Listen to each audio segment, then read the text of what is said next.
శ్రీ విద్యా ఛానల్కి స్వాగతం అండి. నవంబర్ నెలలో మనకి విశేష పర్వదినాలు. నవంబర్ 1 కార్తీక శుద్ధ ఏకాదశి.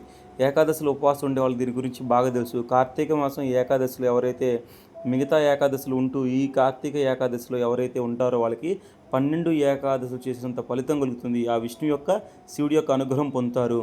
అయితే తర్వాత రోజు ద్వాదశి రోజు ఉదయాన్నే గుడికి వెళ్ళి స్వామివారికి అంటే పంతులు గారికి మోయినిచ్చి చక్కగా ఈ ఉపవాస విరమణ చేసే వాళ్ళకి సంపూర్ణ ఫలితము. అలానే నవంబర్ 2 క్షీరాబ్ది ద్వాదశి అంటే లక్ష్మీ ఉద్భవించినటువంటి రోజు. లక్ష్మీదేవి పూజ, లక్ష్మీనారాయణ పూజ, అలానే తులసి ఉసిరి చెట్టుకి కళ్యాణము, తులసి కళ్యాణము చేస్తారు సాయంత్రం పూట.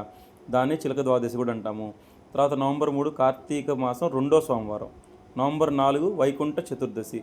నవంబర్ 5 మనం ఎదురు చూస్తున్నటువంటి కార్తీక పౌర్ణమి. ఉపవాసాలుండి 300 గుళ్ళో వెలిగించి జాలతోరణం చూడటం వల్ల మన యొక్క బాధలన్నీ తొలగి ఐశ్వర్య ప్రాప్తి, ఆరోగ్యం కలుగుతుంది.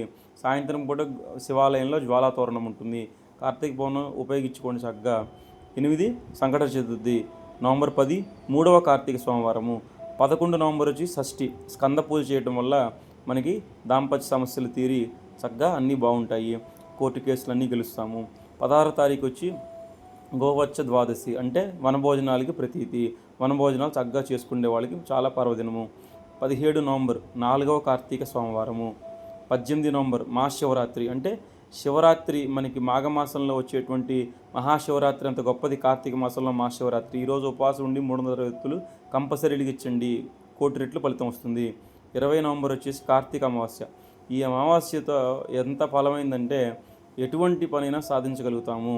అయితే 21 నవంబర్ పోలిపాడ్యమి అంటే నెల రోజులు ఎవరికి కుదరలేదో పోలి చక్కగా ఆ ఒక్కరోజు వాళ్ళ అత్తామామలు బాధలు తట్టుకోలేక ఆ ఒక్కరోజు చేసి పోలీస్ వర్గానికి వెళ్ళినటువంటి రోజు.